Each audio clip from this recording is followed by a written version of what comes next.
me through everything, and I wanted to explore deeper into the connection us humans have with dogs.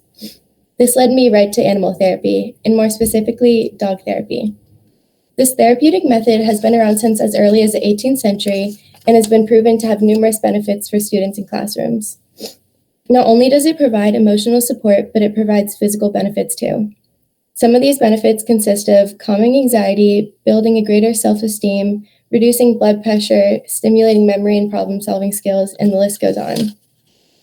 My essential question was, what effect do therapy dogs have on high school students and stress levels? And I learned that it's a lot. A school in Iowa decided to try it out, and they saw amazing results. The assistant principal had his dog trained and certified as a therapy dog. He was in charge of discipline at their school, so we had to deal with the punishing. Having to give students their punishment caused lots of stress for them in school, and the students would act out. He noticed that once he started having his dog in his office, the students were much calmer and reacted in a more rational way. So how does a dog become certified, and how did I plan to get Maisie there? I did a lot of research to find out how the whole process works and what the requirements are. The two most important factors that play into a successful therapy dog are personality and training.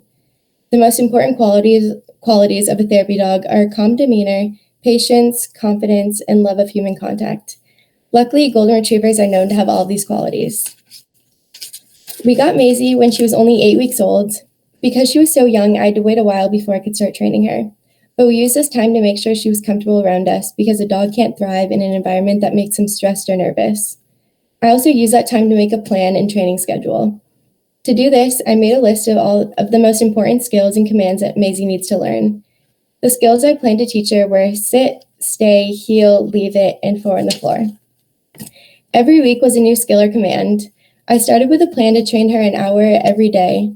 I found myself getting frustrated because she wasn't developing any skills. I didn't think much of it because I thought it was just that she was very young, but after a few weeks, I learned to switch it up as puppies have the attention span of a 2-year-old. I began doing 10-minute training sessions with her 3 times a day. By doing this, I started to see results after only a few days. Not only was I loving it, but Maisie was too, probably because of all the treats she was getting. I started teaching her to sit. This trick thankfully didn't take very long. This made me think the process wasn't going to be as hard as I thought, but I quickly learned that was a huge understatement. 4 on the floor took forever. Whenever she got excited, she was immediately 1 foot in the air. She definitely tested my patience with this, but I understood that she was young and excited. When she started having a hard time learning, we took her to puppy class.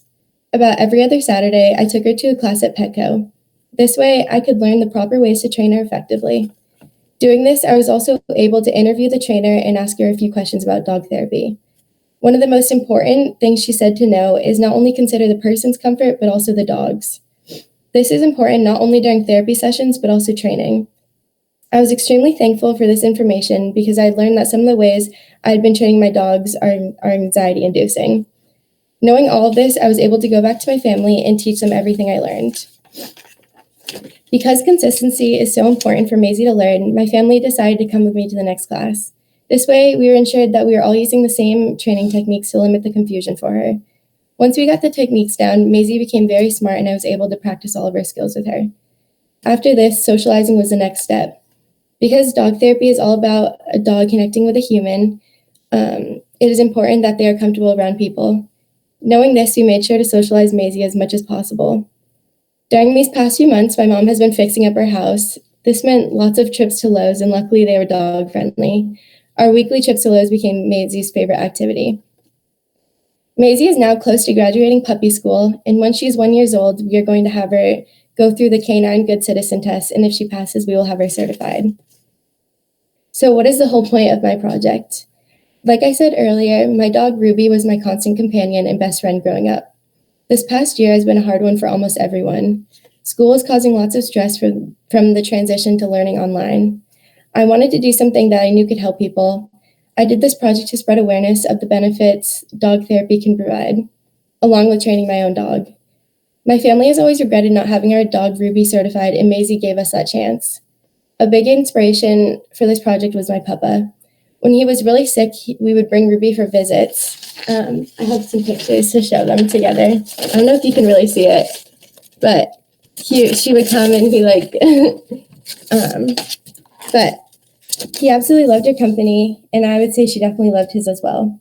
Seeing how she lifted his mood made me want to share this experience so other people can have it too.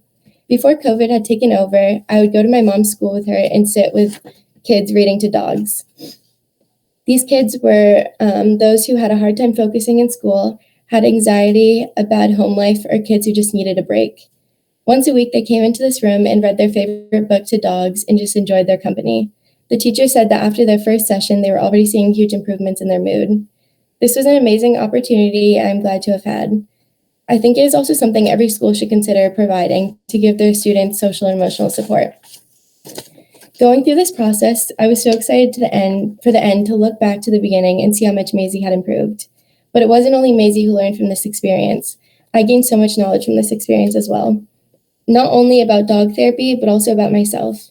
And seeing Maisie interact with people and watching the person's mood immediately lift made me so excited to teach people about dog therapy because it really does work.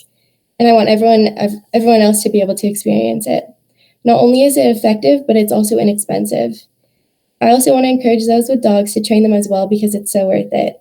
If others do this, we can work together to spread this idea of an alternative option and help everyone. Thank you. Nice job, Kathryn. What an awesome project.